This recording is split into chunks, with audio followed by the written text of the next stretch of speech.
শিখে কাজ করা আর না শিখে কাজ করা দুটোর মধ্যে তফাৎ ছিল, আছে এবং ভবিষ্যতেও থাকবে।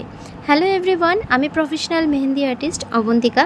আজকে তোমাদের সঙ্গে শেয়ার করব একটা মেহেন্দির ভিডিও। আমি যখন মেহেন্দির কাজ বা মেহেন্দি শেখানো প্রথম শুরু করি, অনেকেই আমাকে বলেছিল এটা আবার শিখতে হয় নাকি, এ তো এমনি এমনিই পারা যায়, এই করতে আবার টাকা দিয়ে শিখতে হয় নাকি। অথচ সেই ব্যক্তি আমার কাছে একবার ফ্রিতে মেহেন্দি পড়তে চেয়েছে।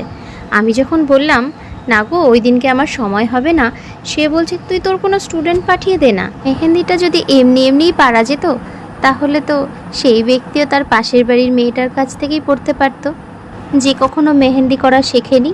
কাজের কিছু তো তফাৎ আছে। কথায় কথায় তো বলাই হলো না, এই মেহেন্দিটা ছিল অষ্টম প্রহর উপলক্ষে।